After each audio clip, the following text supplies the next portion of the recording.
सतनाम करता पुरख निर्भव निर्वैर अकाल मूरत अजूनी सैभं गुर प्रसाद जप आद सच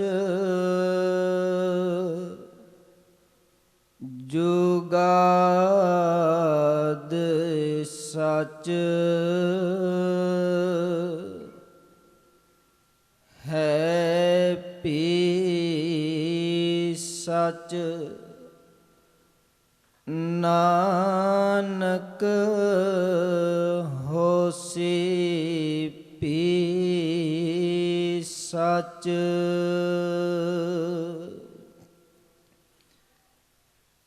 जेता समुंद सागर नीर भरिया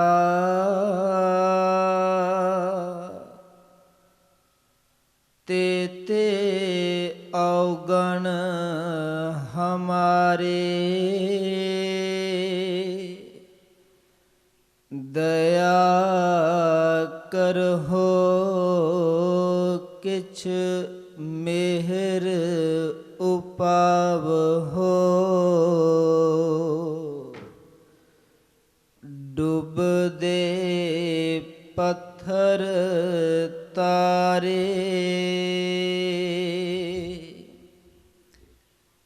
जियड़ा अगन बराबर तपै पेतर वगै काती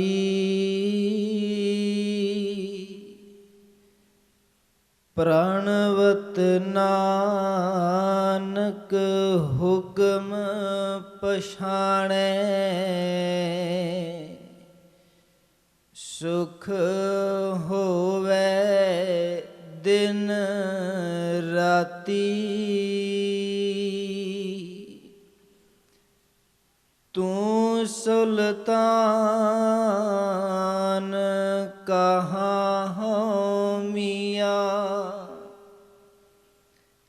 तेरी कवन वडाई जो तू देहे सो कहाँ स्वामी मैं मूर्ख कहन ना जाई जो तू देहे सो कहाँ स्वामी मैं मूर्ख कहन ना जाई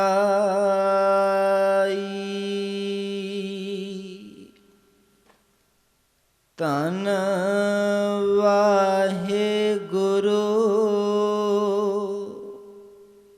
साहिब जियो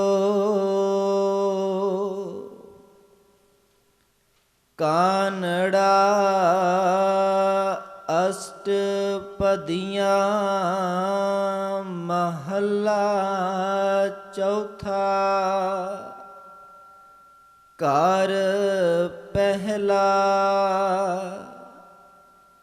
एक ओंकार सतगुर प्रसाद जप मन राम नाम सुख पावे गो ज्यों ज्यों जपै तिवै सुख पावै।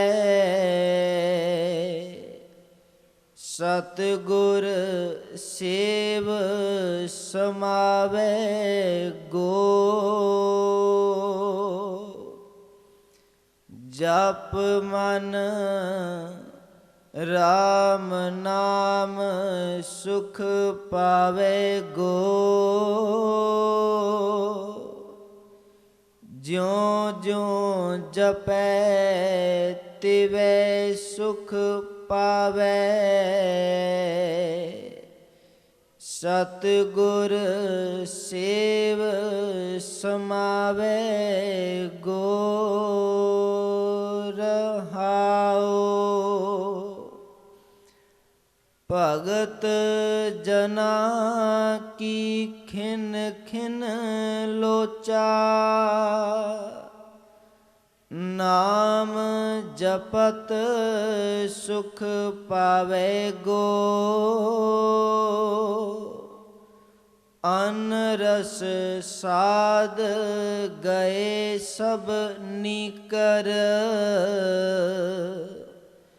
बिन नावै किछ ना सुखावै गो।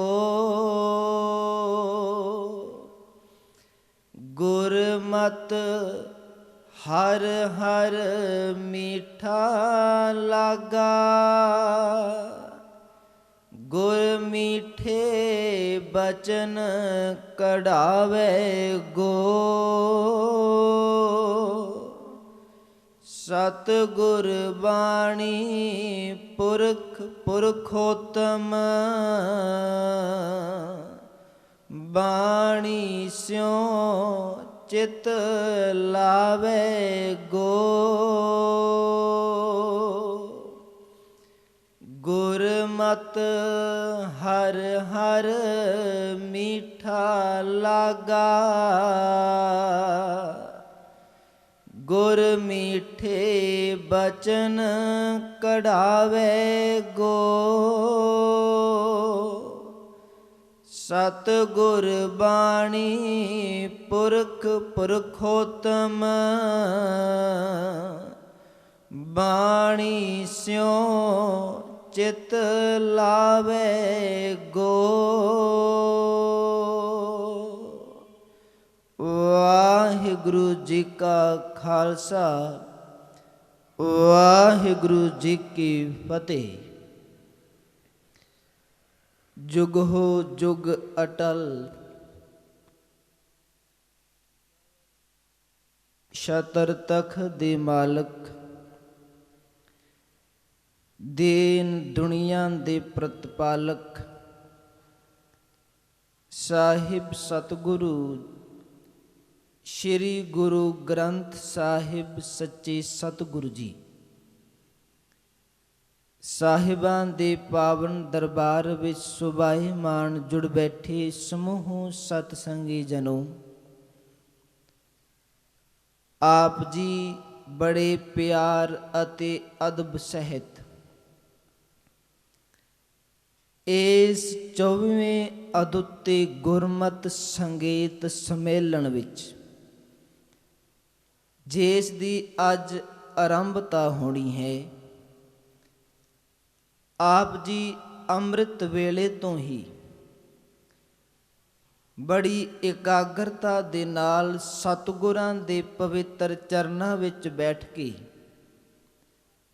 ਧੰਨ ਸ਼੍ਰੀ ਗੁਰੂ ਰਾਮਦਾਸ ਸੱਚੇ ਪਾਤਸ਼ਾਹ ਜੀ ਦੇ ਘਰ ਦੇ ਕੀਰਤਨੀਏ ਭਾਈ ਸ਼੍ਰੀਪਾਲ ਸਿੰਘ ਜੀ, ਭਾਈ ਮਹਾਵੀਰ ਸਿੰਘ ਜੀ, ਤਿੰਨਾਂ ਪਾਸੋਂ ਆਪ ਜੀ ਨੇ ਪਵਿੱਤਰ ਸ਼੍ਰੀ ਆਸਾ ਜੀ ਕੇ ਵਾਰ ਦੇ ਕੀਰਤਨ ਸ਼ਰਵਣ ਕੀਤੇ ਨੇ। ਕੀਰਤਨ ਦੀ ਸਮਾਪਤੀ ਤੋਂ ਉਪਰੰਤ ਆਪਾਂ ਸਾਰਿਆਂ ਨੇ ਸਤਿਗੁਰਾਂ ਦੀ ਅੰਮ੍ਰਿਤ ਬਾਣੀ ਚੋਂ ਇੱਕ ਪਵਿੱਤਰ ਸ਼ਬਦ ਦਾ ਪਾਠ ਸ਼ਰਵਣ ਕੀਤਾ। ਧੰਨ ਸ਼੍ਰੀ ਗੁਰੂ ਰਾਮਦਾਸ ਪਾਤਸ਼ਾਹ ਜੀ ਦੇ ਪਾਵਨ ਮੁਬਾਰਕ ਰਸਨਾ ਚੋਂ ਉਚਾਰਨ ਹੋਇਆ ਉਹ ਸ਼ਬਦ ਕਾਨੜੇ ਰਾਗ ਵਿੱਚ ਦਰਜ ਹੈ ਤੇ ਇਹਨਾਂ ਪਵਿੱਤਰ ਬਚਨਾਂ ਦੀ ਸਤਿਗੁਰੂ ਜੀ ਦੀ ਕਿਰਪਾ ਸਦਕਾ ਬਖਸ਼ਿਸ਼ ਕੀਤੇ ਹੋਏ ਮਤ ਦੇ ਮੁਤਾਬਕ ਅਸੀਂ ਇਹਨਾਂ ਬਚਨਾਂ ਨੂੰ ਵਿਚਾਰਨ ਦਾ ਯਤਨ ਕਰਾਂਗੇ। ਜੋ ਇਸ ਅਸਥਾਨ ਤੇ ਲੜੀਵਾਰ ਸ਼ਬਦ ਵਿਚਾਰ ਦੀ ਜੋ ਲੜੀ ਨਿਰੰਤਰ ਚੱਲ ਰਹੀ ਹੈ, ਉਸੇ ਲੜੀ ਦੇ ਅਧੀਨ ਅੱਜ ਦੇ ਇਹਨਾਂ ਬਚਨਾਂ ਨੂੰ ਆਪਾਂ ਵਿਚਾਰਨਾ ਹੈ। ਆਓ ਜਿਤਨੇ ਵੀ ਆਪ ਜੀ ਮਾਈ ਭਾਈ ਸਤਿਗੁਰਾਂ ਦੇ ਪਵਿੱਤਰ ਦਰਬਾਰ ਵਿੱਚ ਬੜੇ ਅਦਬ ਨਾਲ ਬੈਠੇ ਹੋ, ਵਿਚਾਰ ਦੀ ਆਰੰਭਤਾ ਕਰਨ ਤੋਂ ਪਹਿਲਾਂ ਸਤਿਗੁਰਾਂ ਦੇ ਪਾਵਨ ਚਰਨਾਂ ਵਿੱਚ ਝੁਕਾਈਏ ਸੀਸ ਤੇ ਇੱਕ ਅਰਦਾਸ ਕਰੀਏ। ਐ ਸਤਿਗੁਰੂ ਜੀ, ਐ ਗਰੀਬ ਨਵਾਜ ਪਿਤਾ ਜੀਓ, ਕਿਰਪਾ ਕਰਿਓ ਇਹਨਾਂ ਕੰਨਾਂ ਰਾਹੀਂ ਜੋ ਬਚਨ ਆਪ ਜੀ ਦੇ ਸਾਡੇ ਅੰਦਰ ਜਾਣੇ ਨੇ, ਉਹਨਾਂ ਬਚਨਾਂ ਨੂੰ ਅਸੀਂ ਆਪਣੇ ਜੀਵਨ ਵਿੱਚ ਹੰਢਾ ਸਕੀਏ, ਜੀਵਨ ਵਿੱਚ ਕਮਾ ਸਕੀਏ, ਤਾਂ ਕਿ ਇਸ ਮਨੁੱਖਾ ਦੇਹੀ ਨੂੰ ਇਸ ਮਾਤ ਲੋਕ ਵਿੱਚ ਸਕਾਰਥ ਬਣਾ ਕੇ ਤੁਹਾਡੇ ਚਰਨਾਂ ਵਿੱਚ ਜਾ ਆਪੜੀਏ। ਆਓ ਸਮੂਹ ਮਾਏ ਭਾਈ ਰਸਨਾ ਨੂੰ ਕਰੋ ਪਵਿੱਤਰ, ਬਖਸ਼ੋ ਅਸੀਸ, ਬੜੇ ਪਿਆਰ ਤੇ ਅਦਬ ਸਹਿਤ ਆਖੋ ਜੀ ਸਤਨਾਮ ਸ਼੍ਰੀ ਵਾਹਿਗੁਰੂ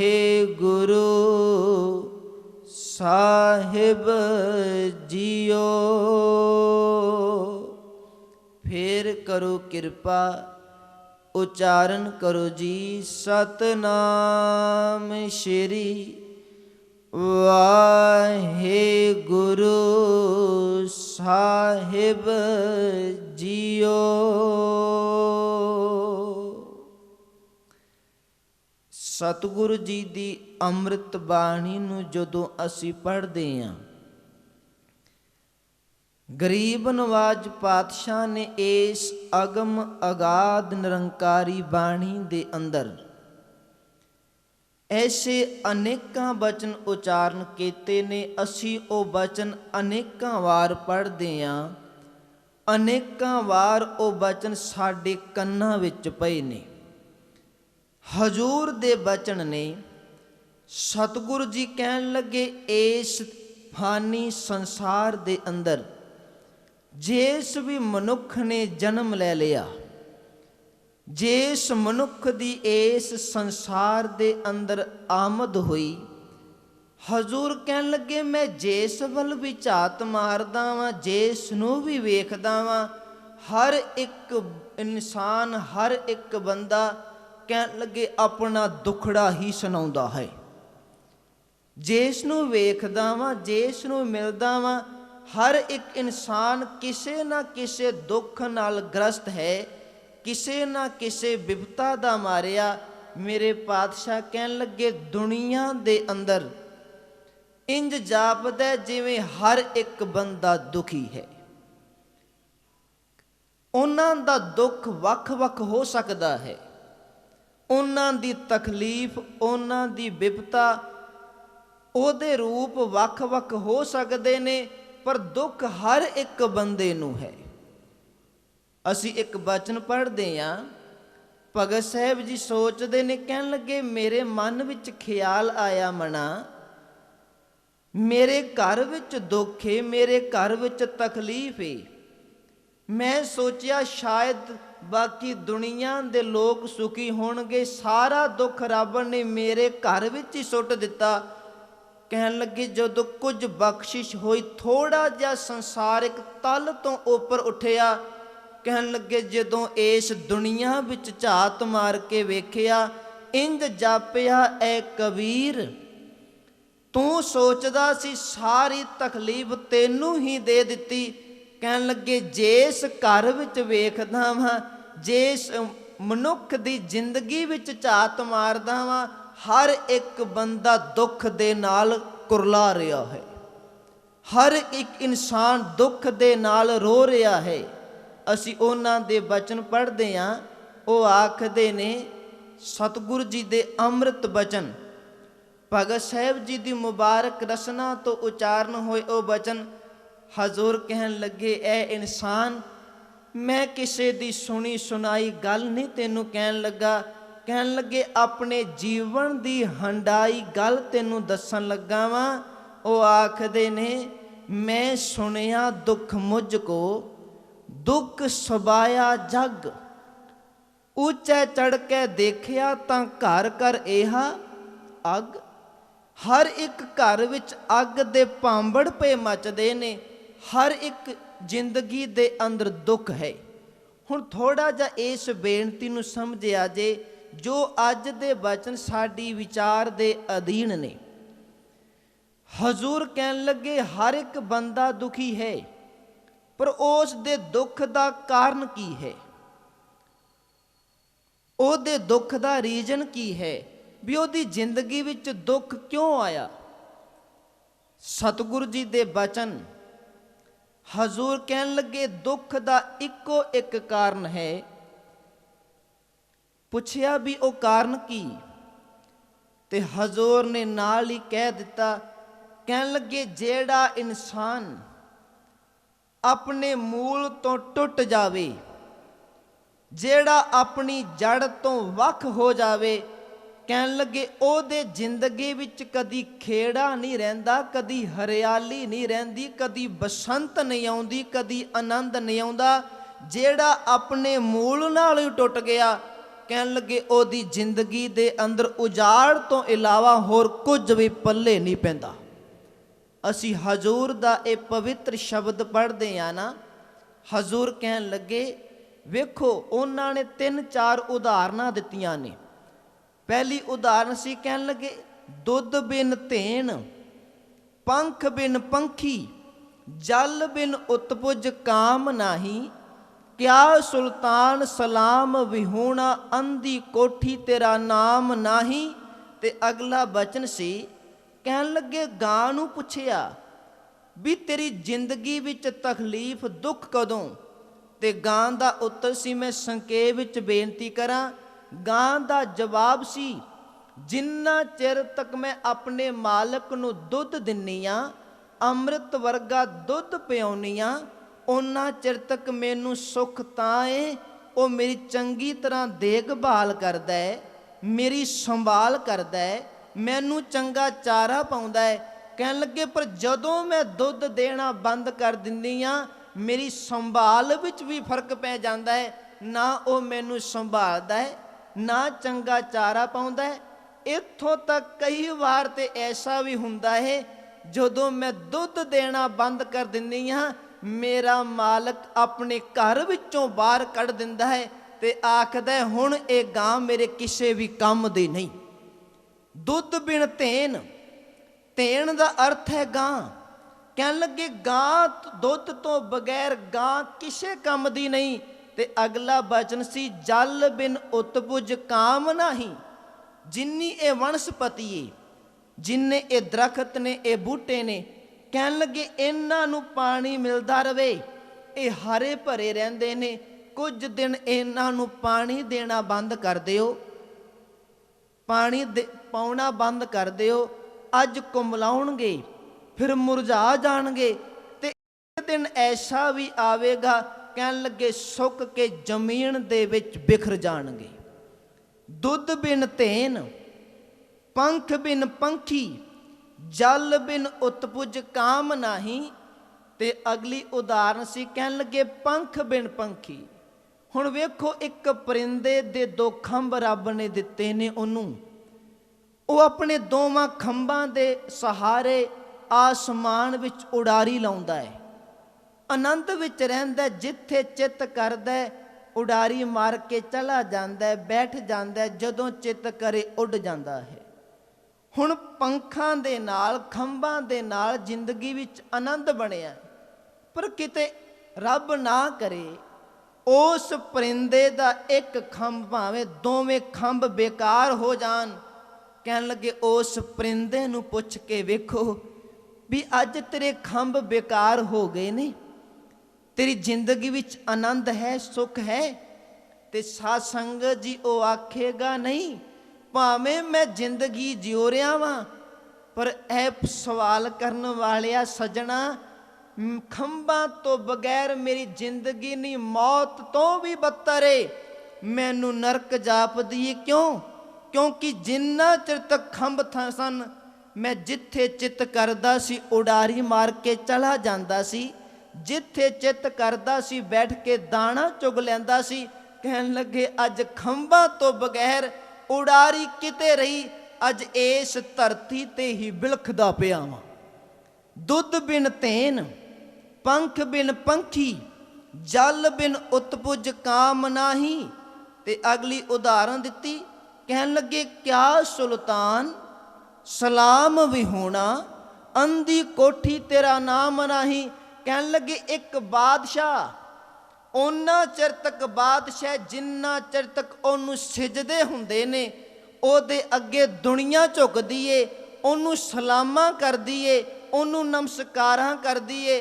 ਪਰ ਜਿਸ ਦਿਨ ਉਸ ਬਾਦਸ਼ਾਹ ਦੇ ਅੱਗੇ ਲੋਕ ਝੁਕਣ ਤੋਂ ਇਨਕਾਰ ਕਰ ਦੇਣ, ਉਹਨੂੰ ਕੋਈ ਸਲਾਮ ਨਾ ਕਰੇ, ਕੋਈ ਬੁਲਾਵੇ ਨਾ, ਤੇ ਬਾਦਸ਼ਾਹ ਆਖਦਾ ਮੈਂ ਤੇ ਨਾਮ ਦਾ ਹੀ ਬਾਦਸ਼ਾਹ ਰਹਿ ਗਿਆ ਵਾਂ, ਅੱਜ ਦੁਨੀਆ ਮੇਰੇ ਅੱਗੇ ਝੁਕਦੀ ਨਹੀਂ। ਦੁੱਧ ਬਿਨ ਧੇਨ, ਪੰਖ ਬਿਨ ਪੰਖੀ, ਜਲ ਬਿਨ ਉਤਪੁਜ ਕਾਮ ਨਾਹੀ। ਕਿਆ ਸੁਲਤਾਨ ਸਲਾਮ ਵਿਹੂਣਾ, ਅੰਧੀ ਕੋਠੀ ਤੇਰਾ ਨਾਮ ਨਾਹੀ। ਤੇ ਅਗਲਾ ਬਚਨ ਸੀ, ਕਹਿਣ ਲੱਗੇ ਕੀ ਵਿਸਰੇ, ਦੁੱਖ ਬਹੁਤਾ ਲਾਗੈ। ਮੈਂ ਆਰੰਭਤਾ ਕੀਤੀ ਸੀ, ਹਰ ਇੱਕ ਦੇ ਜੀਵਨ ਵਿੱਚ ਦੁੱਖ ਹੈ। ਦੁੱਖ ਦਾ ਕਾਰਨ ਕੀ ਹੈ? ਬੇਨਤੀ ਨੂੰ ਸਮਝਣ ਦਾ ਯਤਨ ਕਰਿਆ ਜੀ। ਕਹਿਣ ਲੱਗੇ ਕੀ ਵਿਸਰੇ, ਦੁੱਖ ਬਹੁਤਾ ਲਾਗੈ। ਇਹਨਾਂ ਸਾਰਿਆਂ ਨੂੰ ਪੁੱਛਿਆ ਗਿਆ, ਗਾਂ ਨੂੰ, ਵਣਸਪਤੀ ਨੂੰ, ਪਰਿੰਦੇ ਨੂੰ, ਬਾਦਸ਼ਾਹ ਨੂੰ। ਉਹਨਾਂ ਦੇ ਜਵਾਬ ਸਨ। ਗਾਂ ਨੇ ਆਖ ਦਿੱਤਾ ਦੁੱਧ ਤੋਂ ਬਗੈਰ ਮੈਂ ਦੁਖੀ ਹਾਂ। ਵਣਸਪਤੀ ਨੇ ਕਹਿ ਦਿੱਤਾ ਪਾਣੀ ਤੋਂ ਬਗੈਰ ਮੇਰਾ ਜੀਵਨ ਨਹੀਂ। ਬਾਦਸ਼ਾਹ ਨੇ ਕਹਿ ਦਿੱਤਾ ਜਿੰਨਾ ਚਿਰ ਤੱਕ ਸਲਾਮ ਹੁੰਦੇ ਨੇ ਸੁੱਖ ਹੀ ਸੁੱਖ ਹੈ। ਪਰਿੰਦੇ ਨੇ ਕਹਿ ਦਿੱਤਾ ਜੇ ਖੰਭ ਨੇ ਤੇ ਜ਼ਿੰਦਗੀ ਵਿੱਚ ਆਨੰਦ ਤੇ ਸੁੱਖ ਮਾਣਦਾ ਵਾਂ। ਤੇ ਸਾਧ ਸੰਗਤ ਜੀ ਹਜ਼ੂਰ ਨੇ ਨਾਲ ਹੀ ਕਹਿ ਦਿੱਤਾ ਇਹ ਇਨਸਾਨ ਜਿਵੇਂ ਖੰਭਾਂ ਤੋਂ ਬਗੈਰ ਪਰਿੰਦਾ, ਦੁੱਧ ਤੋਂ ਬਗੈਰ ਗਾਂ, ਜਲ ਤੋਂ ਬਿਨਾ ਵਣਸਪਤੀ, ਸਲਾਮ ਤੋਂ ਵੀ ਹੋਣਾ ਬਾਦਸ਼ਾਹ ਕਿਸੇ ਵੀ ਕੰਮ ਦਾ ਨਹੀਂ। ਸੱਚ ਜਾਣੀ ਨਾਮ ਤੋਂ ਬਗੈਰ ਤੇਰੀ ਜ਼ਿੰਦਗੀ ਵਿੱਚ ਸੁੱਖ ਨਹੀਂ। ਸਿਮਰਨ ਤੋਂ ਬਗੈਰ, ਬੰਦਗੀ ਤੋਂ ਬਿਨਾ, ਨਾਮ ਤੋਂ ਬਗੈਰ ਤੇਰੀ ਜ਼ਿੰਦਗੀ ਨਰਕ ਹੈ ਤੇ ਦੁੱਖ ਹੀ ਦੁੱਖ ਹੈ। ਕੀ ਵਿਸਰੇ, ਦੁੱਖ ਬਹੁਤਾ ਲਾਗੈ। ਇਹ ਸਵਾਲ ਸੀ ਤੇ ਉੱਤਰ ਸੀ, ਐ ਸਤਿਗੁਰੂ ਦੁੱਖ ਤਾਂ ਹੈ ਜਦੋਂ ਤੂੰ ਵਿਸਰ ਜਾਣਾ ਹੈ, ਉਦੋਂ ਵਿਪਤਾ ਹੈ, ਉਦੋਂ ਤਕਲੀਫ ਹੈ, ਜਦੋਂ ਤੇਰੀ ਯਾਦ ਮੇਰੇ ਸੀਨੇ ਚੋਂ ਪਾਸੇ ਹੋ ਜਾਂਦੀ ਏ। ਕਹਿ ਦਿੱਤਾ ਕੀ ਵਿਸਰੇ, ਦੁੱਖ ਬਹੁਤਾ ਲਾਗੈ, ਦੁੱਖ ਲਾਗੈ ਤੂੰ ਵਿਸਰ ਨਾਹੀ। ਐ ਸਤਿਗੁਰੂ ਤੂੰ ਨਾ ਜੁਦਾ ਹੋ, ਤੇਰਾ ਨਾਮ ਨਾ ਜੀਵਨ ਚੋਂ ਪਾਸੇ ਹੋ ਜੇ। ਸੱਚ ਜਾਣੀ ਸੰਸਾਰ ਦੇ ਦੁੱਖ ਤੇਰ ਕਿਸੇ ਨਾ ਕਿਸੇ ਤਰੀਕੇ ਨਾਲ ਚੱਲ ਲਵਾਂਗਾ, ਪਰ ਜਿਹੜਾ ਦੁੱਖ ਤੂੰ ਜਦੋਂ ਜੁਦਾ ਹੋਇਆ ਉਹ ਨਹੀਂ ਚੱਲਿਆ ਜਾਣਾ। ਵੇਖੋ ਅੱਜ ਦਾ ਇਹ ਪਵਿੱਤਰ ਬਚਨ ਹੈ ਜਿਹੜੇ ਵਿੱਚ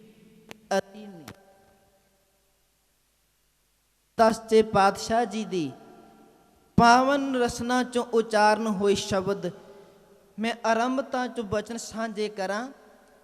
ਆਰੰਭਤਾ ਹੁੰਦੀ ਏ ਕਾਨੜਾ ਅਸ਼ਟਪਦੀਆਂ ਮਹੱਲਾ ਚੌਥਾ। ਕਾਨੜਾ ਰਾਗ ਹੈ, ਅਸ਼ਟਪਦੀਆਂ ਦੇ ਰੂਪ ਵਿੱਚ। ਚੌਥੇ ਸਤਿਗੁਰੂ, ਚੌਥੇ ਨਾਨਕ, ਧੰਨ ਸ਼੍ਰੀ ਗੁਰੂ ਰਾਮਦਾਸ ਜੀ ਦੇ ਪਵਿੱਤਰ ਇਹ ਬਚਨ। ਕਾਨੜਾ ਅਸ਼ਟਪਦੀਆਂ ਮਹੱਲਾ ਚੌਥਾ। ਅਸ਼ਟਪਦੀਆਂ ਤੋਂ ਭਾਵ ਵੀ ਇਸ ਸ਼ਬਦ ਦੇ 8 ਪਦ ਨੇ। ਤੇ ਅਗਲਾ ਬਚਨ ਹੈ ਘਰ ਪਹਿਲਾ। ਘਰ ਦਾ ਅਰਥ ਜਿਹੜੇ ਸੰਗੀਤ ਨੂੰ ਜਾਣਨ ਵਾਲੇ ਨੇ ਉਹ ਇਸ ਘਰ ਦੇ ਅਰਥ ਜਾਣਦੇ ਹੋਣਗੇ। ਇਸ ਘਰ ਦਾ ਸੰਬੰਧ ਰਾਗ ਤੇ ਤਾਲ ਦੇ ਨਾਲ ਹੈ, ਵੀ ਕਾਨੜੇ ਰਾਗ ਵਿੱਚ ਗਾਉਣਾ ਹੈ ਤੇ ਇਸ ਪਹਿਲੇ ਘਰ ਵਿੱਚ ਗਾਉਣਾ ਹੈ।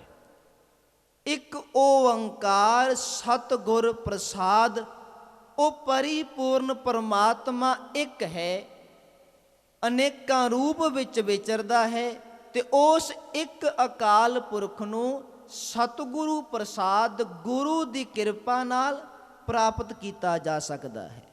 ਹੁਣ ਸ਼ਬਦ ਦੀ ਆਰੰਭਤਾ ਹੋਈ ਹੈ। ਕਹਿਣ ਲੱਗੇ ਜਪ ਮਨ, ਆਪਣੇ ਮਨ ਨੂੰ ਮੁਖਾਤਬ ਕੀਤਾ ਹੈ। ਜਪ ਮਨ, ਕੀ ਜਪਾਂ? ਰਾਮ ਨਾਮ, ਹਰੀ ਦੇ ਨਾਮ ਨੂੰ ਜਪ। ਕੀ ਮਿਲੇਗਾ? ਜਪ ਮਨ ਰਾਮ ਨਾਮ, ਜੇ ਨਾਮ ਜਪਾਂ, ਜੇ ਸਿਮਰਨ ਕਰਾਂ, ਕੀ ਪ੍ਰਾਪਤ ਹੋਵੇਗਾ? ਤੇ ਕਹਿ ਦਿੱਤਾ ਸੁਖ ਪਾਵੇਗੋ। ਜਿਸ ਸੁਖ ਨੂੰ ਦੁਨੀਆ ਲੱਭਦੀ ਹੈ, ਜਿਸ ਦੁੱਖ ਦਾ ਕੱਟਣਹਾਰ ਦੁੱਖ ਜਾਵੇਗਾ, ਸੁਖ ਆਵੇਗਾ। ਕਹਿਣ ਲੱਗੇ ਐ ਮਨਾ, ਜੇ ਸੁਖ ਚਾਹੁੰਦਾ, ਜੇ ਦੁੱਖ ਨੂੰ ਕੱਟਣਾ ਚਾਹੁੰਦਾ, ਕਹਿਣ ਲੱਗੇ ਹਰੀ ਦਾ ਨਾਮ ਜਪ। ਜਪ ਮਨ ਰਾਮ ਨਾਮ ਸੁਖ ਪਾਵੇਗੋ। ਤੇ ਅਗਲਾ ਬਚਨ ਕਹਿ ਦਿੱਤਾ, ਜਿਉਂ-ਜਿਉਂ ਸਿਮਰਨ ਕਰੇਗਾ, ਜਿਉਂ-ਜਿਉਂ ਇਸ ਆਤਮਿਕ ਮੰਡਲ ਦੀਆਂ ਉਚਾਈਆਂ ਨੂੰ ਛੂੰਹਦਾ ਜਾਵੇਗਾ, ਕਹਿਣ ਲੱਗੇ ਤਿਉਂ-ਤਿਉਂ ਤੇਰੇ ਜੀਵਨ ਅੰਦਰ, ਤੇਰੇ ਮਨ ਅੰਦਰ ਖੇੜਾ ਹੀ ਖੇੜਾ ਬਣਦਾ ਜਾਵੇਗਾ। ਜਿਉਂ-ਜਿਉਂ ਜਪੈ ਤਿਵੇਂ ਸੁਖ ਪਾਵੇ, ਸਤਿਗੁਰ ਸੇਵ ਸਮਾਵੇਗੋ। ਇਹ ਰਹਾਉ ਦੀਆਂ ਪੰਕਤੀਆਂ ਨੇ। ਪੰਕਤੀ ਹੈ ਜਪ ਮਨ ਰਾਮ ਨਾਮ ਸੁਖ ਪਾਵੇਗੋ, ਜਿਉਂ-ਜਿਉਂ ਜਪੈ ਤਿਵੇਂ ਸੁਖ ਪਾਵੇ, ਸਤਿਗੁਰ ਸੇਵ ਸਮਾਵੇਗੋ। ਗੁਰੂ ਦੀ ਸੇਵਾ ਕਰਦਿਆਂ, ਟਹਿਲ ਕਰਦਿਆਂ, ਜਿਉਂ-ਜਿਉਂ ਨਾਮ ਜਪਦਾ ਜਾਵੇਗਾ, ਤੈਨੂੰ ਸੁਖ ਮਿਲਦਾ ਜਾਵੇਗਾ।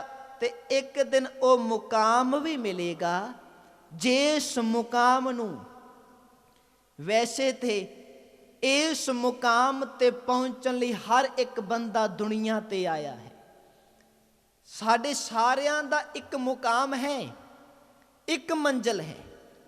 ਉਹ ਮੰਜ਼ਿਲ ਹੈ ਰੱਬ ਤੱਕ ਮਿਲਣ ਦੀ, ਰੱਬ ਦੇ ਘਰ ਪਹੁੰਚਣ ਦੀ। ਹਰ ਇੱਕ ਦਾ ਮੁਕਾਮ ਹੈ, ਹਰ ਇੱਕ ਦੀ ਮੰਜ਼ਿਲ ਹੈ, ਹਰ ਇੱਕ ਦਾ ਠਿਕਾਣਾ ਹੈ। ਪਰ ਉਹ ਵਿਰਲੇ ਨੇ ਦੁਨੀਆ ਤੇ ਜਿਹੜੇ ਇਸ ਮੁਕਾਮ ਤੇ ਅਪੜਨਾ ਚਾਹੁੰਦੇ ਨੇ। ਹਰ ਇੱਕ ਬੰਦਾ ਨਹੀਂ, ਉਹ ਹਜ਼ਾਰਾਂ ਚੋਂ ਲੱਖਾਂ ਚੋਂ ਵਿਰਲੇ ਹੋਣਗੇ ਜਿਹੜੇ ਸੋਚਦੇ ਹੋਣਗੇ, ਕਹਿੰਦੇ ਹੋਣਗੇ, ਯਤਨ ਕਰਦੇ ਹੋਣਗੇ ਵੀ ਅਸੀਂ ਆਪਣੀ ਮੰਜ਼ਿਲ ਤੇ ਅਪੜਨਾ ਹੈ, ਰੱਬ ਦੇ ਘਰ ਪ੍ਰਵਾਨ ਹੋਣਾ। ਨਹੀਂ ਤੇ ਹਰ ਇੱਕ ਬੰਦੇ ਦੀ ਮੰਜ਼ਿਲ, ਹਰ ਇੱਕ ਇਨਸਾਨ ਦਾ ਠਿਕਾਣਾ, ਹਰ ਇੱਕ ਦਾ ਯਤਨ ਇਹੀ ਹੈ, ਮੈਂ ਦੁਨੀਆ ਵਿੱਚ ਕਿਵੇਂ ਸੁੱਖ ਲਵਾਂ, ਦੁਨੀਆ ਦੇ ਪਦਾਰਥ ਕਿਵੇਂ ਮਿਲਣਗੇ, ਦੁਨੀਆ ਦੇ ਰਸਾਂ ਨੂੰ ਕਿਵੇਂ ਭੋਗਾਂਗਾ। ਹਰ ਇੱਕ ਬੰਦਾ ਇਸੇ ਦੌੜ ਵਿੱਚ ਲੱਗਾ ਹੈ। ਮੇਰੇ ਕੋਲ ਵੱਧ ਤੋਂ ਵੱਧ ਮਾਇਆ ਆ ਜਾਵੇ, ਵੱਧ ਤੋਂ ਵੱਧ ਮੇਰੇ ਕੋਲ ਧਨ ਦੌਲਤ ਹੋਵੇ। ਤੇ ਸਾਧ ਸੰਗਤ ਜੀ, ਮੈਂ ਕਿਸੇ ਮਹਾਂਪੁਰਖ ਦੇ ਬਚਨ ਸੁਣ ਰਿਹਾ ਸਾਂ। ਉਹਨਾਂ ਨੇ ਆਖਿਆ ਵੀ ਅੱਜ ਦੇ ਜਦੋਂ ਅਸੀਂ ਦੁਨੀਆ ਵਿੱਚ ਹਾਲਾਤ ਤੇ ਨਿਗਾਹ ਮਾਰਦੇ ਹਾਂ ਨਾ, ਤੇ ਵੇਖਦੇ ਹਾਂ ਵੀ ਅੱਜ ਹਰ ਇੱਕ ਬੰਦਾ ਉਹ ਛੋਟੀ ਗੱਲ ਨਹੀਂ ਕਰਦਾ, ਉਹ ਵੱਡਾ ਬਣਨ ਦੀ ਹੀ ਗੱਲ ਕਰਦਾ ਹੈ ਵੀ ਮੈਂ ਵੱਡਾ ਬਣਨਾ ਹੈ, ਮੇਰੇ ਕੋਲ ਗੱਡੀ ਹੋਵੇ, ਵੱਡੀ ਗੱਡੀ ਹੋਵੇ, ਕੋਠੀ ਪਾਉਣੀ ਏ,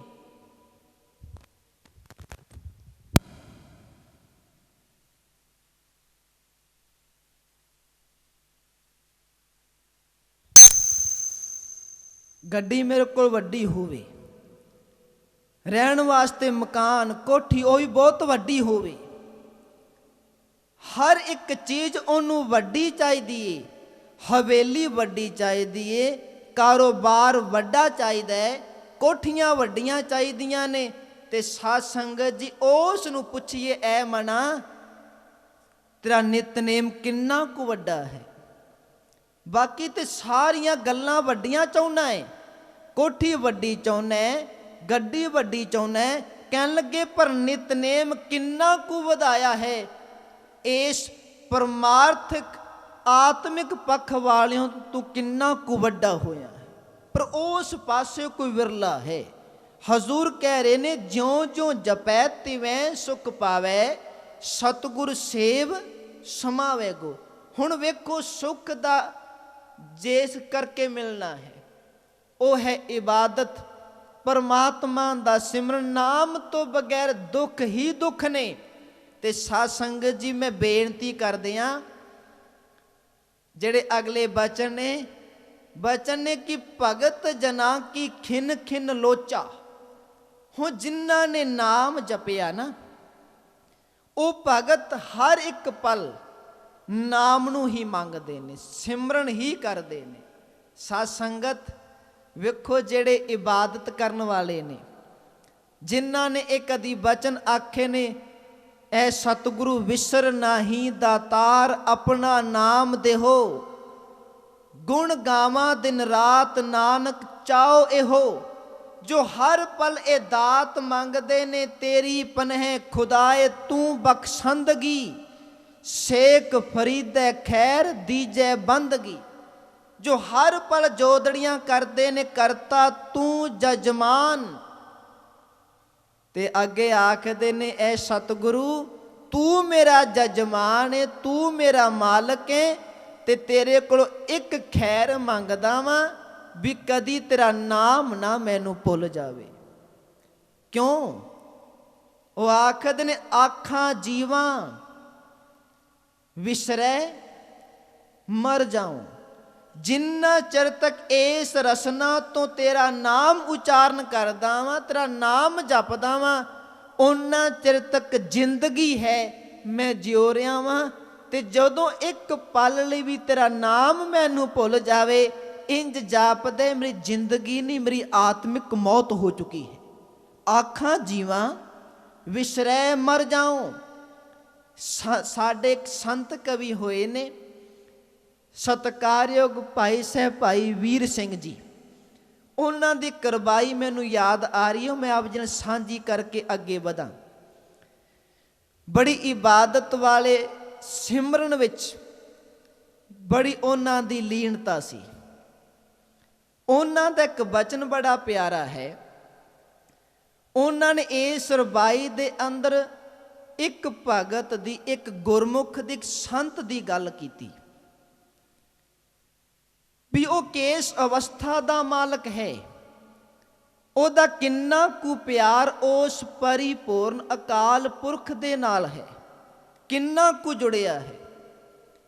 ਭਾਈ ਸਾਹਿਬ ਜੀ ਆਖਦੇ ਨੇ ਵੀ ਇੱਕ ਬੰਦਗੀ ਕਰਨ ਵਾਲੇ ਨੂੰ ਪੁੱਛੀਏ ਵੀ ਪਰਮਾਤਮਾ ਨਾਲ ਤੇਰੀ ਕਿੰਨੀ ਕੁ ਨੇੜਤਾ ਹੈ, ਕਿੰਨਾ ਕੁ ਪਿਆਰ ਹੈ, ਜਿਹਦੇ ਨਾਲ ਤੂੰ ਪ੍ਰੀਤ ਪਾਈ ਬੈਠਾ ਹੈ, ਜਿਹਦੇ ਨਾਲ ਤੂੰ ਆਪਣੀ ਪ੍ਰੀਤ ਤੋੜਨੀ ਨਹੀਂ ਚਾਹੁੰਦਾ, ਐਸੀ ਵੀ ਕੀ ਗੱਲ ਏ। ਤੇ ਉਹ ਜਵਾਬ ਦਿੰਦਾ ਹੈ, ਕਹਿਣ ਲੱਗੇ, ਜਿਹਦੇ ਨਾਲ ਮੈਂ ਪ੍ਰੀਤ ਪਾਈ ਹੈ, ਜਿਸ ਪ੍ਰਭੂ ਨੂੰ ਮੈਂ ਪਿਆਰ ਕਰਦਾ ਵਾਂ, ਉਹ ਹਰ ਪਲ ਮੈਨੂੰ ਆਪਣੇ ਨਜ਼ਦੀਕ ਬਿਲਕੁਲ ਨੇੜੇ ਦਿਸਦਾ। ਹਰ ਪਲ ਮੈਨੂੰ ਕੋਲ ਦਿਸਦਾ ਹੈ, ਮੈਨੂੰ ਇੰਝ ਜਾਪਦਾ ਜਿਵੇਂ ਮੇਰੇ ਕੋਲ ਹੈ, ਨਜ਼ਦੀਕ ਹੈ। ਤੇ ਮੇਰਾ ਚਿੱਤ ਕਰਦਾ ਹਰ ਪਲ ਉਹਨੂੰ ਇਹਨਾਂ ਅੱਖੀਆਂ ਦੇ ਨਾਲ, ਇਹਨਾਂ ਨੇਤਰਾਂ ਦੇ ਨਾਲ ਵੇਖਦਾ ਰਵਾਂ। ਕਦੀ ਉਹ ਮੇਰੀ ਅੱਖੀਆਂ ਤੋਂ ਪਾਸੇ ਨਾ ਹੋਵੇ, ਕਦੀ ਨੇਤਰਾਂ ਤੋਂ ਪਾਸੇ ਨਾ ਚਲਾ ਜਾਵੇ। ਜਿਹਦੇ ਨਾਲ ਪਿਆਰ ਹੈ ਉਹ ਹਰ ਪਲ ਮੇਰੇ ਸਾਹਮਣੇ ਰਵੇ। ਤੇ ਪੁੱਛਿਆ ਵੀ ਜੇ ਕਿਤੇ ਅੱਖਾਂ ਤੋਂ ਓਲੇ ਹੋ ਜਾਵੇ, ਤੁਹਾਨੂੰ ਨਜ਼ਰ ਨਾ ਆਵੇ ਫਿਰ? ਤੇ ਜਵਾਬ ਦਿੱਤਾ ਵੀ ਚਲੋ ਜੇ ਕਿਤੇ ਅੱਖਾਂ ਤੋਂ ਪਾਸੇ ਹੋਵੇ ਨਾ, ਪਰ ਉਹਦੀ ਯਾਦ ਨਾ ਮੇਰੇ ਦਿਲ ਚੋਂ ਪਾਸੇ ਜਾਵੇ, ਉਹ ਹਰ ਪਲ ਮੈਨੂੰ ਯਾਦ ਆਉਂਦਾ ਰਵੇ। ਤੇ ਅਗਲਾ ਬਚਨ ਸਵਾਲ ਕਰਨ ਵਾਲੇ ਨੇ ਕੀਤਾ ਵੀ ਜੇ ਮੰਨ ਲਓ ਉਹਦੀ ਯਾਦ ਵੀ ਚਲੀ ਜਾਵੇ ਫਿਰ?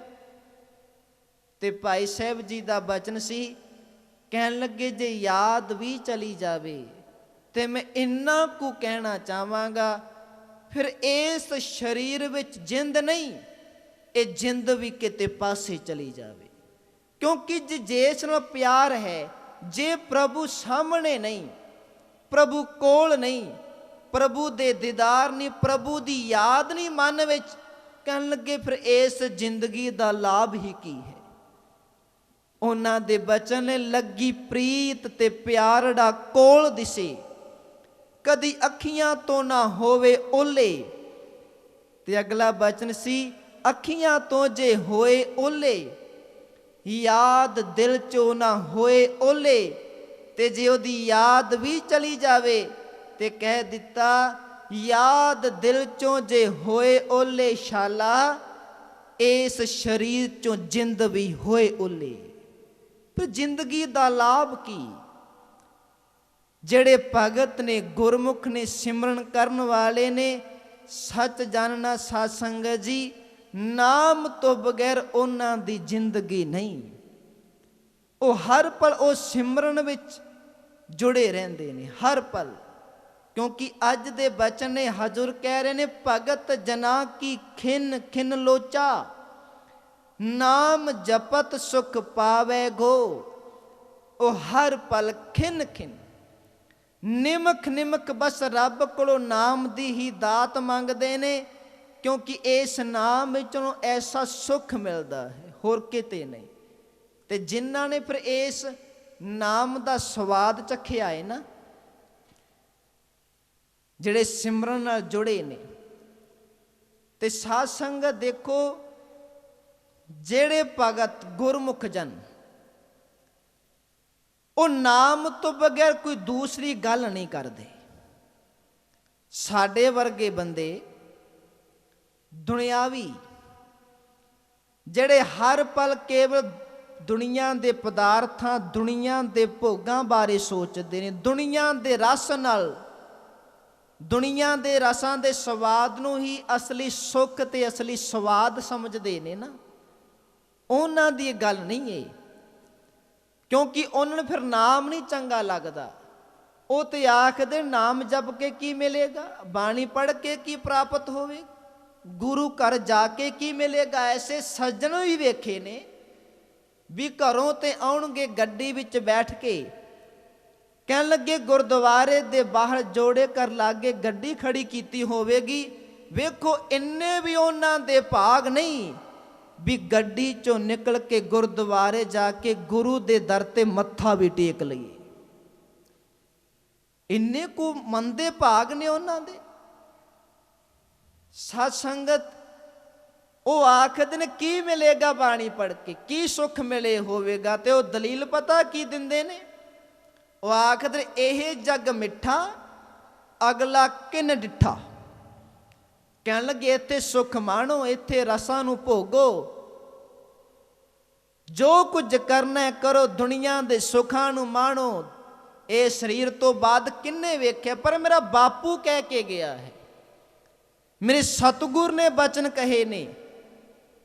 ਹਜ਼ੂਰ ਕਹਿਣ ਲੱਗੇ ਜੇ ਇੱਥੇ ਦੁਨੀਆ ਦੇ ਭੋਗਾਂ ਨੂੰ ਹੀ ਭੋਗਦਾ ਰਿਹਾ, ਦੁਨੀਆ ਦੇ ਸਵਾਦ ਹੀ ਚੱਖਦਾ ਰਿਹਾ, ਪਾਪ ਹੀ ਕਮਾਉਂਦਾ ਰਿਹਾ, ਤੇ ਮੇਰੇ ਸਤਿਗੁਰੂ ਜੀ ਦੇ ਬਚਨ ਨੇ, ਕਹਿਣ ਲੱਗੇ ਸੱਚ ਜਾਣੀ ਜਮ ਤੇਰੀ ਉਹ ਹਾਲਤ ਕਰਨਗੇ।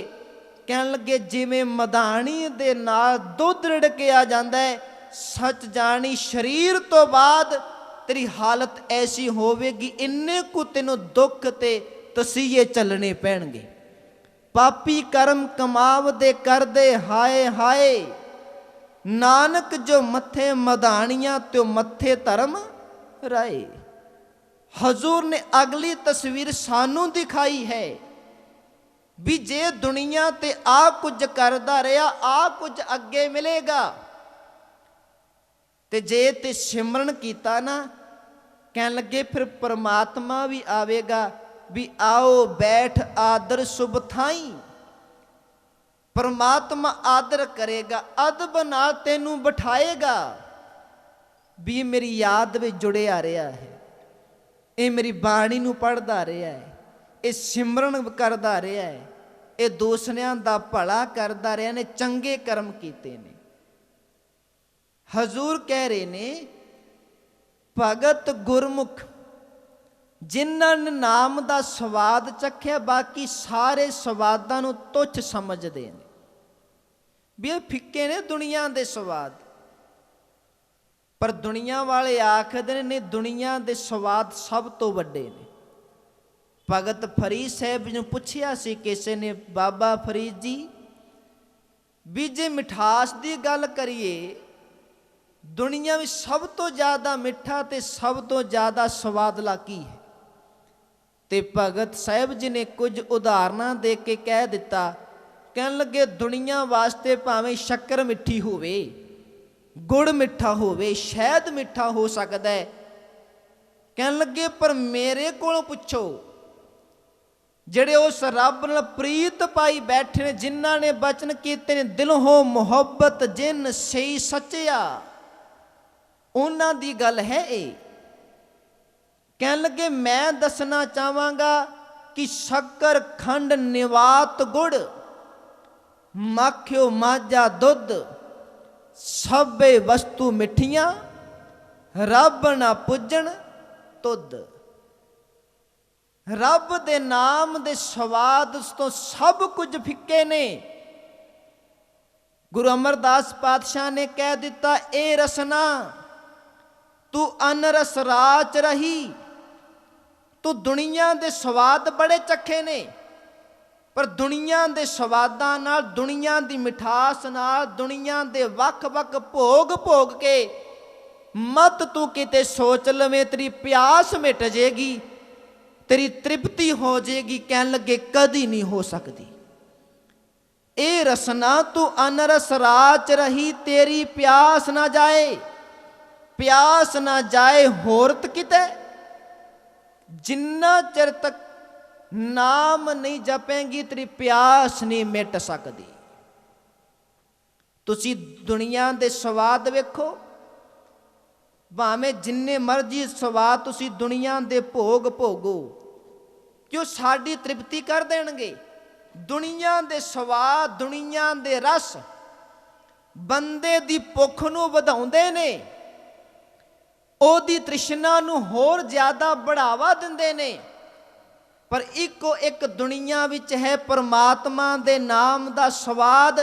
ਜਿਨਨੇ ਇੱਕ ਵਾਰ ਪਰਮਾਤਮਾ ਦੇ ਨਾਮ ਦਾ ਸਵਾਦ ਚੱਖ ਲਿਆ, ਇੱਕ ਵਾਰ ਆਪਣੀ ਜ਼ੁਬਾਨ ਦੇ ਨਾਲ ਵਾਹਿਗੁਰੂ ਨਾਮ ਦਾ ਸਿਮਰਨ ਕਰ ਲਿਆ, ਸੱਚ ਜਾਣਨਾ ਸਾਧ ਸੰਗਤ ਜੀ, ਦੁਨੀਆ ਦੇ ਕੀ, ਮੇਰਾ ਪਰਮਾਤਮਾ ਜਨਮ ਜਨਮ ਦੀਆਂ ਤ੍ਰਿਸ਼ਨਾਵਾਂ, ਜਨਮ ਜਨਮ ਦੀਆਂ ਪਿਆਸਾਂ ਮਿਟਾ ਕੇ ਰੱਖ ਦਿੰਦਾ ਹੈ, ਜਨਮ ਜਨਮ ਦੀਆਂ।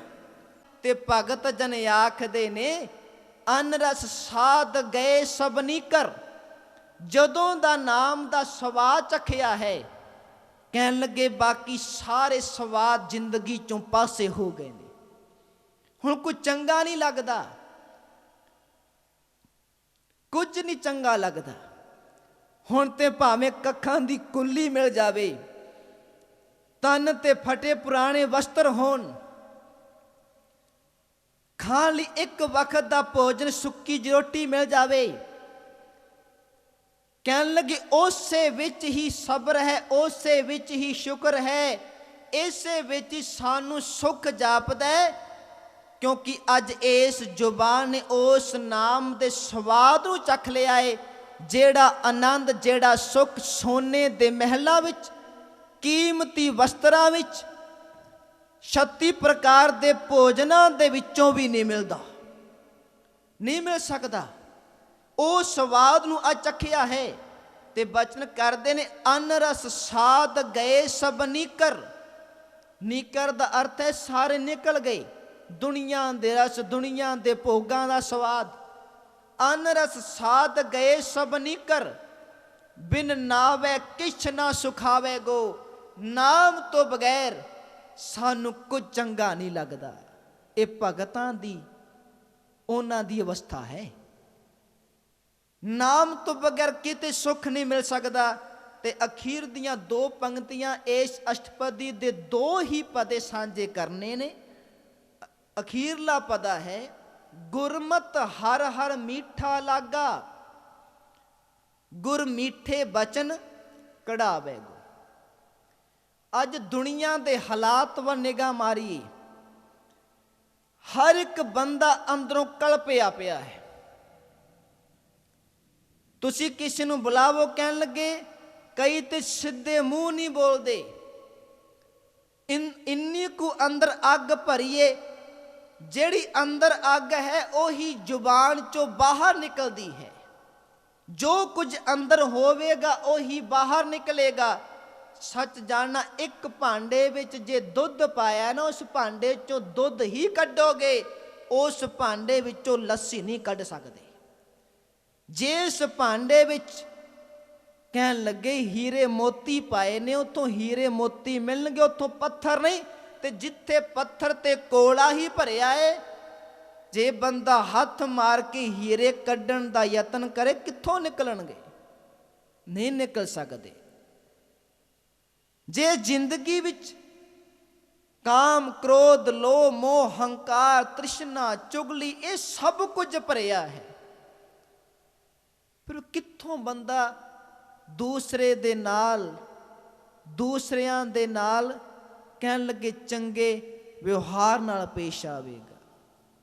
ਉਹ ਕਦੀ ਮਿੱਠਾ ਨਹੀਂ ਬੋਲ ਸਕਦਾ। ਕਾਮ ਦਾ ਭਰਿਆ, ਕ੍ਰੋਧ ਦਾ ਭਰਿਆ, ਤ੍ਰਿਸ਼ਨਾ ਦਾ ਭਰਿਆ, ਹੰਕਾਰ ਦਾ ਭਰਿਆ, ਉਹਦੇ ਜੀਵਨ ਵਿੱਚੋਂ ਕੜਵਾਹਟ ਹੀ ਆਵੇਗੀ, ਕਦੀ ਮਿਠਾਸ ਨਹੀਂ ਆ ਸਕਦੀ। ਮਿਠਾਸ ਉਸੇ ਦੇ ਜੀਵਨ ਚੋਂ ਆਉਂਦੀ ਏ ਜਿਨਨੇ ਆਪਣੀ ਜ਼ਿੰਦਗੀ ਵਿੱਚ ਬਾਣੀ ਸਿਮਰਨ ਦਾ ਸਵਾਦ ਚੱਖਿਆ ਹੈ।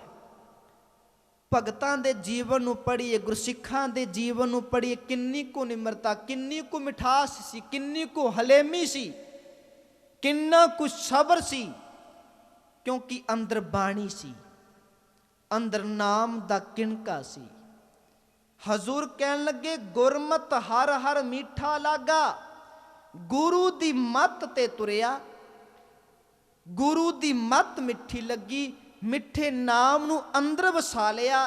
ਕਹਿਣ ਲੱਗੇ, ਜਦੋਂ ਗੁਰੂ ਦੇ ਮਿੱਠੇ ਨਾਮ ਨੂੰ ਅੰਦਰ ਵਸਾ ਲਿਆ, ਰੋਜ਼ ਕਮਾਈ ਕਰਦਾ ਹੈ, ਤੇ ਫਿਰ ਗੁਰੂ ਬਖਸ਼ਿਸ਼ ਕਰਦਾ, ਉਹਦੇ ਅੰਦਰੋਂ ਨਿਕਲਣ ਵਾਲਾ ਹਰ ਇੱਕ ਬਚਨ ਮਿੱਠਾ ਹੀ ਹੁੰਦਾ ਹੈ। ਦੂਸਰੇ ਦੇ ਜੀਵਨ ਨੂੰ ਕਹਿਣ ਲੱਗੇ ਠੰਡ ਪਾ ਦਿੰਦਾ ਹੈ। ਅਸੀਂ ਕਈ ਵਾਰ ਕਹਿੰਦੇ ਹਾਂ ਵੀ ਅੱਜ ਫਲਾਣੇ ਬੰਦੇ ਕੋਲ ਖੜੇ ਸੀ, ਬੜਾ ਸਕੂਨ ਮਿਲਿਆ, ਬੜਾ ਆਨੰਦ ਮਿਲਿਆ। ਸਿਮਰਨ ਵਾਲੇ, ਕਮਾਈ ਵਾਲੇ ਦੇ ਕੋਲ ਖੜਾਂਗੇ, ਬੈਠਾਂਗੇ, ਉਹਦੀ ਸੰਗਤ ਕਰਾਂਗੇ, ਕਹਿਣ ਲੱਗੇ ਕੁਝ ਚੰਗਾ ਮਿਲਦਾ ਹੈ, ਕਿਉਂਕਿ ਉਹਦੇ ਜੀਵਨ ਵਿੱਚ ਬਰਕਤ ਭਰੀ ਹੈ ਨਾਮ ਦੀ। ਪਰ ਜਿਹੜੇ ਜੀਵਨ ਵਿੱਚ ਬਰਕਤ ਨਾਮ ਦੀ ਨਹੀਂ, ਬਸ ਇੰਜ ਕਹਿ ਲਈਏ ਵੀ ਦੁਨੀਆ ਦੇ ਵਿਸ਼ੇ ਵਿਕਾਰਾਂ ਨਾਲ ਹੀ ਭਰਿਆ ਪਿਆ ਏ, ਤੇ ਉਹਦੇ ਕੋਲ ਜਾ ਕੇ ਨਾ ਤੇ ਚੈਨ ਮਿਲਣਾ ਜੇ, ਨਾ ਸਕੂਨ ਮਿਲਣਾ ਜੇ। ਕਹਿਣ ਲੱਗੇ ਮਨ ਨੇ ਹੋਰ ਜ਼ਿਆਦਾ ਤੜਫਣਾ ਹੈ, ਭਟਕਣਾ ਹੈ। ਗੁਰਮਤ ਹਰ ਹਰ ਮੀਠਾ ਲਾਗਾ, ਗੁਰ ਮੀਠੇ ਬਚਨ ਕਢਾਵੇ ਗੋ। ਗੁਰੂ ਉਹਦੇ ਅੰਦਰੋਂ ਵੀ ਮਿੱਠਾ ਹੀ ਬਚਨ ਕਢਾਉਂਦਾ ਹੈ। ਹਰ ਇੱਕ ਬਚਨ ਮਿੱਠਾ, ਹਰ ਇੱਕ ਬਚਨ ਹਲੇਮੀ ਨਾਲ ਭਰਿਆ ਹੁੰਦਾ ਹੈ। ਤੇ ਅਗਲੇ ਬਚਨ ਨੇ, ਸਤਿਗੁਰ ਬਾਣੀ ਪੁਰਖ ਪੁਰਖੋਤਮ, ਬਾਣੀ ਸਿਉਚਿਤ ਲਾਵੇ ਗੋ। ਉਹ ਬਾਣੀ ਨਾਲ ਜੁੜਿਆ ਹੈ, ਉਸ ਅਕਾਲ ਪੁਰਖ ਸੋਹਣੇ ਪੁਰਖੋਤਮ ਦੀ ਬਾਣੀ ਚਿੱਤ ਵਿੱਚ ਵਸਾਉਂਦਾ ਹੈ, ਤੇ ਹਰ ਇੱਕ ਪਲ ਉਹਦਾ ਚਿੱਤ ਉਸ ਨਾਮ ਨਾਲ ਹੀ ਜੁੜਿਆ ਰਹਿੰਦਾ ਹੈ। ਤੇ ਇੱਕ ਮੈਂ ਬੇਨਤੀ ਕਰਦੇ ਹਾਂ, ਵੇਖੋ ਇਹ ਜ਼ੁਬਾਨ ਹੈ ਇੱਕ, ਇਹ ਰਸਨਾ ਹਜ਼ੂਰ ਨੇ ਰਸਨਾ ਦਿੱਤੀ ਸੀ ਨਾਮ ਜਪਣ ਲਈ, ਬਾਣੀ ਪੜ੍ਹਨ ਲਈ। ਕਈ ਵਾਰ ਸੋਚਦਾ ਵਾਂ ਵੀ 1.5 ਇੰਚ ਦੀ ਇਹ ਜ਼ੁਬਾਨ ਹੈ, ਇੱਕ ਮਾਸ ਦਾ ਟੁਕੜਾ, ਜਿਸ ਵਿੱਚ ਕੋਈ ਵੀ ਹੱਡੀ ਨਹੀਂ, ਇੱਕੋ ਇੱਕ ਅੰਗ ਹੈ ਸਰੀਰ ਦਾ ਜ਼ੁਬਾਨ, ਜਿਸ ਵਿੱਚ ਕੋਈ ਹੱਡੀ ਨਹੀਂ, ਬਸ 1.5 ਇੰਚ ਦਾ ਮਾਸ ਦਾ ਟੁਕੜਾ ਹੈ। ਤੇ ਸਾਧ ਸੰਗਤ ਜੀ ਵੇਖੋ, ਇਹ ਜਿਸ ਵਿੱਚ ਕੋਈ ਹੱਡੀ ਨਹੀਂ, ਇਹ ਜ਼ੁਬਾਨ ਵਿੱਚ ਜੇ ਕਿਤੇ ਜ਼ੁਬਾਨ ਆਪਣੀ ਆਈ ਤੇ ਆ ਜਾਏ, ਕਹਿਣ ਲੱਗੇ ਵੱਡਿਆਂ ਵੱਡਿਆਂ ਦੀਆਂ ਹੱਡੀਆਂ ਤੁੜਾ ਕੇ ਰੱਖ ਦਿੰਦੀ ਹੈ, ਜਿਸ ਵਿੱਚ ਕੋਈ ਹੱਡੀ ਨਹੀਂ, ਹੱਡੀਆਂ ਤੁੜਾ ਕੇ ਰੱਖ ਦਿੰਦੀ ਏ। ਜਿਹੜੇ ਇਸ ਜ਼ੁਬਾਨ ਦੇ ਨਾਲ ਦੂਸਰਿਆਂ ਦੀ ਜ਼ਿੰਦਗੀ ਵਿੱਚ ਅੱਗ ਲਾਉਂਦੇ ਨੇ, ਉਹ ਇਨਸਾਨ ਜਿਹੜਾ ਹਰ ਭਲੀਰਖਾ ਨਿੰਦਾ ਚੁਗਲੀਆਂ ਕਰਦਾ, ਦੂਸਰਿਆਂ ਜ਼ਿੰਦਗੀ ਵਿੱਚ ਅੱਗ ਹੀ ਲਾਵੇਗਾ ਨਾ। ਪਰ ਜਿਹੜਾ ਨਾਮ ਨਾਲ ਜੁੜਿਆ, ਉਹਦੀ ਜ਼ੁਬਾਨ ਚੋਂ ਹਰ ਪਲ ਮਿੱਠਾ ਬਚਨ ਹੀ ਨਿਕਲੇਗਾ। ਹਰ ਇੱਕ ਪਲ ਦੂਸਰਿਆਂ ਦਾ ਭਲਾ ਹੀ ਮੰਗੇਗਾ, ਸਰਬੱਤ ਦੇ ਭਲੇ ਦੀ ਅਰਦਾਸ ਨਿਕਲੇਗੀ ਇੱਕ ਬਾਣੀ ਪੜ੍ਹਨ ਵਾਲੇ ਦੀ ਜ਼ੁਬਾਨ ਚੋਂ। ਤੇ ਅੱਜ ਦੇ ਇਹ ਬਚਨ ਧੰਨ ਗੁਰੂ ਰਾਮਦਾਸ ਜੀ ਪਾਤਸ਼ਾਹ ਜੀ ਦੇ ਮੁਬਾਰਕ ਸ਼ਬਦ ਨੇ। ਇਹਨਾਂ ਦੋ ਪਦਿਆਂ ਵਿੱਚ ਹਜ਼ੂਰ ਨੇ ਇਹੀ ਤੱਤ ਭਾਵ ਦਿੱਤਾ ਹੈ ਵੀ ਜੇ ਦੁਨੀਆ ਵਿੱਚ ਆਇਆ ਹੈ, ਜੇ ਆਤਮਿਕ ਸੁੱਖ ਚਾਹੁੰਦਾ ਹੈ, ਤੂੰ ਨਾ ਸੋਚੀ ਮੈਨੂੰ ਸੁੱਖ ਪਦਾਰਥਾਂ 'ਚੋਂ ਮਿਲ ਜੇਗਾ, ਤੂੰ ਨਾ ਸੋਚੀ ਮੈਨੂੰ ਦੁੱਖ ਵਿਦੇਸ਼ ਵਿੱਚ ਜਾ ਕੇ ਮਿਲ ਜੇਗਾ, ਤੂੰ ਨਾ ਸੋਚੀ ਮੈਨੂੰ ਸੁੱਖ ਦੁਨੀਆ ਦੇ ਰੰਗ ਤਮਾਸ਼ੇ ਵੇਖ ਕੇ ਮਿਲ ਜੇਗਾ। ਨਹੀਂ ਮਿਲਣਾ। ਕਿਵੇਂ ਮਿਲੇਗਾ? ਇਹ ਬੇਨਤੀ ਕਹਿ ਕੇ ਸਮਾਪਤੀ ਕਰ ਦੇਣੀ। ਇਹ ਤੱਤ ਭਾਵ ਹੈ ਅੱਜ ਦੇ ਸ਼ਬਦ ਦਾ। ਸੁੱਖ ਨਾਹੀਂ ਬਹੁਤਾ ਧਨ ਖਾਟੇ, ਜਿੰਨਾ ਮਰਜੀ ਧਨ ਕਮਾ ਅੰਦਰ ਦਾ ਸੁੱਖ ਨਹੀਂ ਉਹ ਮਿਲਣਾ। ਸੁੱਖ ਨਾਹੀਂ ਬਹੁਤਾ ਧਨ ਖਾਟੇ, ਸੁੱਖ ਨਾਹੀਂ ਪੇਖੇ ਨਿਰਤ ਨਾਟੇ, ਜਿੰਨਾ ਮਰਜੀ ਇਹਨਾਂ ਅੱਖਾਂ ਰੰਗ ਤਮਾਸ਼ੇ ਵੇਖ ਨਹੀਂ ਮਿਲੇਗਾ ਸੁੱਖ। ਸੁੱਖ ਨਾਹੀਂ ਬਹੁਤਾ ਧਨ ਖਾਟੇ, ਸੁੱਖ ਨਾਹੀਂ ਪੇਖੇ ਨਿਰਤ ਨਾਟੇ, ਸੁੱਖ ਨਾਹੀਂ वो देश कमाए। तू सोचे मैं विदेश भी चला जावा, कनेडा अमरीका चला जावा, बड़ा सुख है उत्थे, बड़ी एडवांस दुनिया है, नहीं मिलेगा। सुख नाही बहुता तन खाटे, सुख नाही पेखे निरत नाटे, सुख नाही वो देश कमाए। ते अगला बचन पातशाह ने आख्या, भोलिओ सुख चाहुंदे हो, सर्ब सुखा हर हर गुण गाए। सारे सुख हरि दे गुण गाउण चों मिलने ने, परमात्मा दी बंदगी करन चों मिलने ने। नाम तो बगैर होर किते सुख नहीं। अज दे इन्हां दो पदियां विच धन गुरु रामदास जी पातशाह ने एक किरपा की। सतगुरु जी किरपा करन सानू सब नू अपने दरों गुरु नाम दी दात बख्शिश करके निवाजन। ते नाल मैं बेनती जरूर करांगा, वेखो गुरमत संगीत दा जो ये महान कुंभ, जिस दी अज 24वें अदुੱਤੀ गुरमत संगीत सम्मेलन की आरंभता होनी है। ये गुरमत संगीत का ऐसा महान कुंभ है जो सतगुरां दी बख्शिश दे नाल सचखंड वासी श्रीमान संत बाबा सुच्चा सिंह जी ने लाया, आरंभ किया, जो निरंतर उसे तरह हर साल चलता आ रहा है। अदुੱਤੀ गुरमत संगीत सम्मेलन बाबा जी ने इन्ना तंती साजन सुरजीत किया, जो साडे सतगुरां ने वजाए कीर्तन किया जिन्ना साजां ते। एक बचन बाणी दा, उस बाणी विच ना हजूर ने संगीत विचों ना दो उदाहरणां दे के ना बड़ी प्यारी गल समझे। उदाहरणां संगीत दियां ने दोवें, संगीत दियां उदाहरणां दे के हजूर ने आख्या भी तेरा जीवन किस पासे जा रहा है। असी बचन पढ़ते हैं ना सतगुरां दे, गरीब नवाज आखदे ने, वेख एक साज हुंदा है रबाब। कहन लगे रबाब दी तार है, रबाब ते तारां ने, जे उहदियां तारां ला दित्तियां जाण, कहन लगे रबाब वज नहीं सकदी, नहीं बच सकती। तारां तो बगैर रबाब किसे काम दी नहीं। बचन सी जील बिना कैसे बजै रबाब। ते अगला बचन सी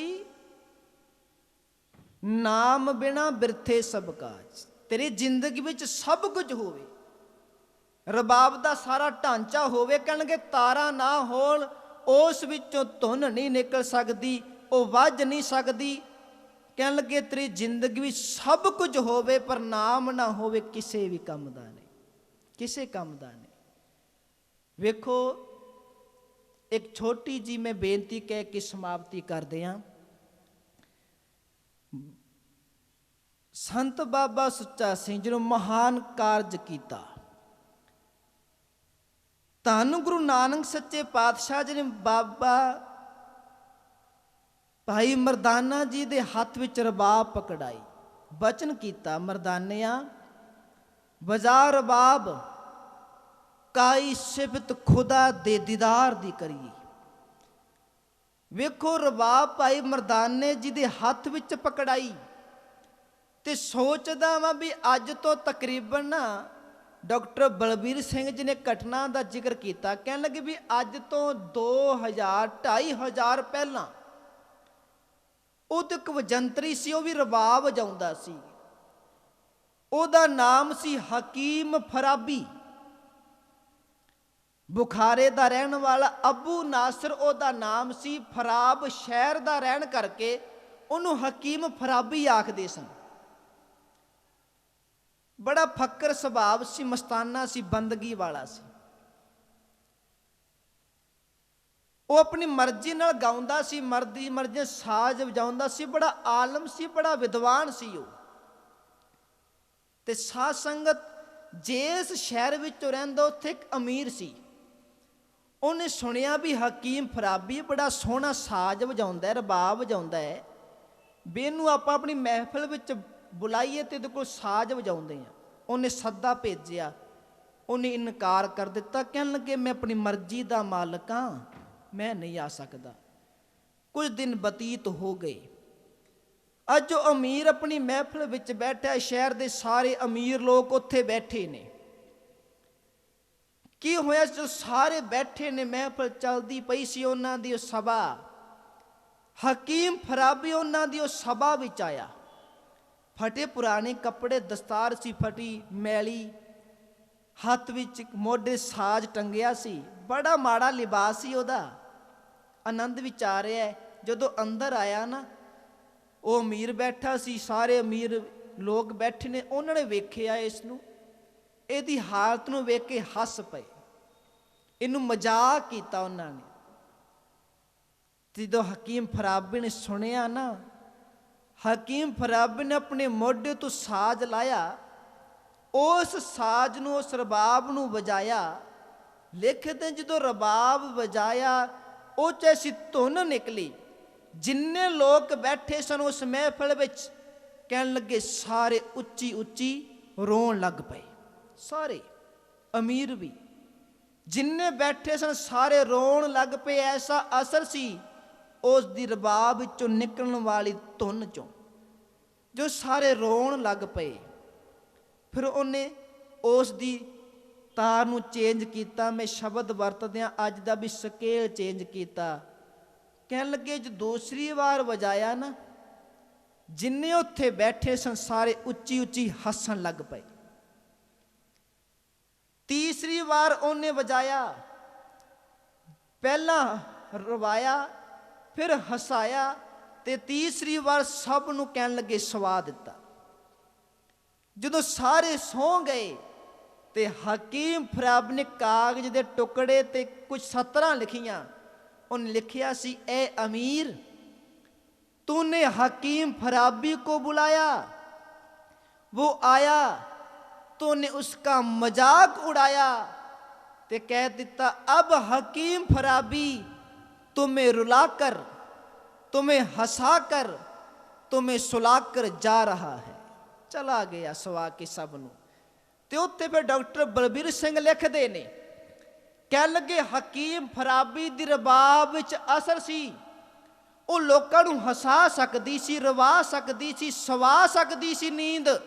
ਕਹਿਣ ਲੱਗੇ ਪਰ ਜਿਹੜੀ ਰਬਾਬ ਧੰਨ ਗੁਰੂ ਨਾਨਕ ਨੇ, ਮੇਰੇ ਬਾਬੇ ਨੇ ਭਾਈ ਮਰਦਾਨਾ ਜੀ ਦੇ ਹੱਥ ਵਿੱਚ ਪਕੜਾ ਦਿੱਤੀ ਤੇ ਕਹਿ ਦਿੱਤਾ ਮਰਦਾਨਿਆ ਰਬਾਬ ਵਜਾ। ਪੁੱਛਿਆ ਬਾਬਾ ਕੀ ਹੋਵੇਗਾ, ਤੇ ਹਜ਼ੂਰ ਨੇ ਕਹਿ ਦਿੱਤਾ ਜਿਹੜੇ ਲੋਕ ਵਿਸ਼ੇ ਵਿਕਾਰਾਂ ਦੀ ਨੀਂਦ ਵਿੱਚ ਸੁੱਤੇ ਨੇ, ਮਰਦਾਨਿਆ ਇਸ ਰਬਾਬ ਦੀ ਧੁਨ ਵਿੱਚ ਜਦੋਂ ਨਿਰੰਕਾਰੀ ਬਾਣੀ ਨੂੰ ਗਾਵਾਂਗੇ ਕਹਿਣ ਲੱਗੇ ਜਨਮ ਜਨਮਾਂਤਰਾਂ ਦੇ ਸੁੱਤਿਆਂ ਨੂੰ ਜਗਾ ਕੇ ਰੱਖ ਦਿਆਂਗੇ। ਬਾਬੇ ਮਰਦਾਨੇ ਦੀ ਰਬਾਬ ਵਿੱਚ ਅਸਰ ਸੀ, ਜਿਹਨੇ ਪਤਾ ਨਹੀਂ ਕਿੰਨੇ ਕੁ ਸੁੱਤਿਆਂ ਨੂੰ ਜਗਾ ਦਿੱਤਾ।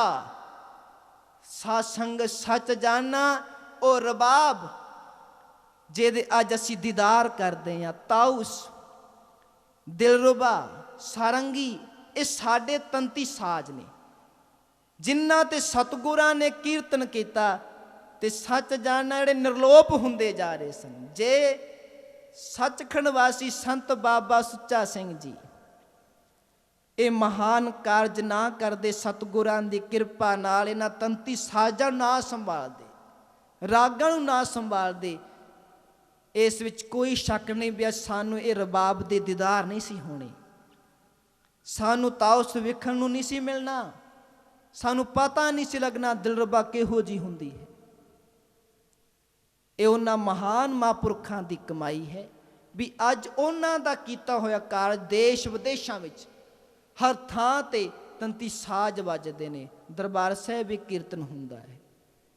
ਇਹ ਉਹਨਾਂ ਮਹਾਨ ਮਹਾਂਪੁਰਖਾਂ ਦੀ ਕਮਾਈ ਸੀ ਤੇ ਅੱਜ ਉਹਨਾਂ ਦੇ ਕੀਤੇ ਹੋਏ ਕਾਰਜ ਨੂੰ ਅੱਗੇ ਤੋਰਦੇ ਹਾਂ। ਸੰਤ ਬਾਬਾ ਅਮੀਰ ਸਿੰਘ ਜੀ ਤਿਨਾਂ ਵੱਲੋਂ ਸਮੂਹ ਸੰਗਤ ਦੇ ਸਹਿਯੋਗ ਨਾਲ 24ਵਾਂ ਅਦੁੱਤੀ ਗੁਰਮਤਿ ਸੰਗੀਤ ਸੰਮੇਲਨ, ਜਿਹਨੂੰ ਗੁਰਮਤਿ ਸੰਗੀਤ ਦਾ ਮਹਾਨ ਕੁੰਭ ਕਹਿ ਲਈਏ ਨਾ, ਇਸ ਵਿੱਚ ਕੋਈ ਦੋ ਰਾਏ ਨਹੀਂ ਹੋਵੇਗੀ। ਇਹ ਮਹਾਨ ਕੁੰਭ ਹੈ ਜਿਸ ਵਿੱਚ ਤਕਰੀਬਨ 50-60 ਆਲਮ ਦਰਜੇ ਦੇ ਰਾਗੀ ਗੁਰਬਾਣੀ ਦਾ ਕੀਰਤਨ ਰਾਗਾਂ ਵਿੱਚ ਕਰਦੇ ਨੇ। ਤੇ ਇਸ ਅਦੁੱਤੀ ਸੰਮੇਲਨ ਵਿੱਚ ਭਗਤ ਨਾਮਦੇਵ ਸਾਹਿਬ ਜੀ ਦੀ ਬਾਣੀ ਦਾ ਕੀਰਤਨ ਵਿਸ਼ੇਸ਼ ਤੌਰ ਤੇ ਕੀਤਾ ਜਾਣਾ ਹੈ। ਤੋ ਆਪ ਜੀ ਨੇ ਵੱਧ ਤੋਂ ਵੱਧ ਹਾਜ਼ਰੀਆਂ ਭਰਨੀਆਂ ਨੇ। ਇਹਨਾਂ 3 ਦਿਨਾਂ ਵਿੱਚ ਇਸ ਅਲੌਕਿਕ ਕੀਰਤਨ ਦਾ ਆਨੰਦ ਅਸੀਂ ਮਾਣਨਾ ਹੈ। ਇੰਨੀਆਂ ਕੁ ਬੇਨਤੀਆਂ ਆਪ ਜੀ ਨੇ ਪ੍ਰਵਾਨ ਕਰਨੀਆਂ ਨੇ।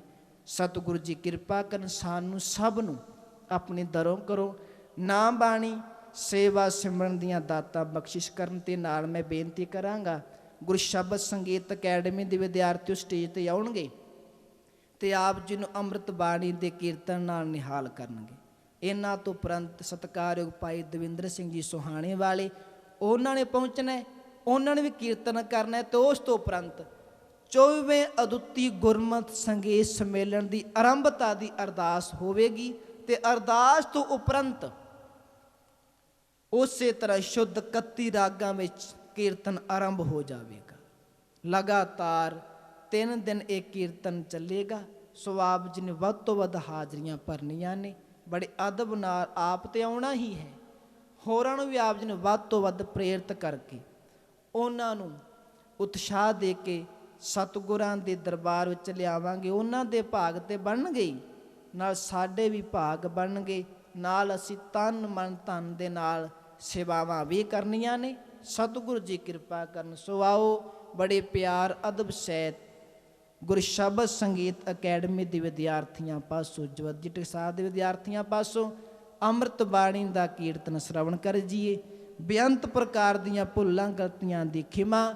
ਬੁਲਾਓ ਫਤਿਹ। ਵਾਹਿਗੁਰੂ ਜੀ ਕਾ ਖਾਲਸਾ, ਵਾਹਿਗੁਰੂ ਜੀ ਕੀ ਫਤਿਹ।